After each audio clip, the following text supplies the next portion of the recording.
মানে রং মিস্ত্রি কাজ করলে এগুলো খাইলে কি কাজের মান ভালো হয়? ট্রাকের ড্রাইভার কি বলে যে গাঁজা না খাইলে তার হচ্ছে যে ওই জেগে থাকতে পারে না, তার একটা ব্যাখ্যা আছে। তোমার ব্যাখ্যা কি যে তুমি যে গাঁজা কিনছো, রং মিস্ত্রি কাজ করো, ভালো কাজ করো, ইনকাম করো, বউ বাচ্চা নিয়ে থাকো, বিয়ে শাদিও করো নাই? বিয়ে শাদি করলে তো টাকাই থাকতো না, তখন আর গাঁজা কিনতে পারতো না, তাড়াতাড়ি বিয়ে করো। কয় টাকা করে কিনছো? কয়টা? কয় টাকা নিচ্ছে মোট? কই থেকে কিনছো? কোথা থেকে? বুড়া বেটার কাছ থেকে।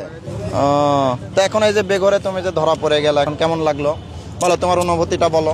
এই যে তুমি তো ধরা পড়ছো গাঁজা নিয়ে, স্বীকার করতেছো, তাহলে এখন এই যে তোমাকে তো পুলিশ ধরে নিয়ে যাবে, নিবে না? নিবে।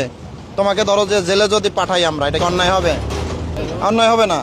মানে তুমি তো একটা অপরাধ করছো, গাঁজা সহ ধরা পড়ছো, তোমার এখন কি অনুভূতি মনে হচ্ছে বলো? খারাপ লাগতেছে? রোজা ছিলা?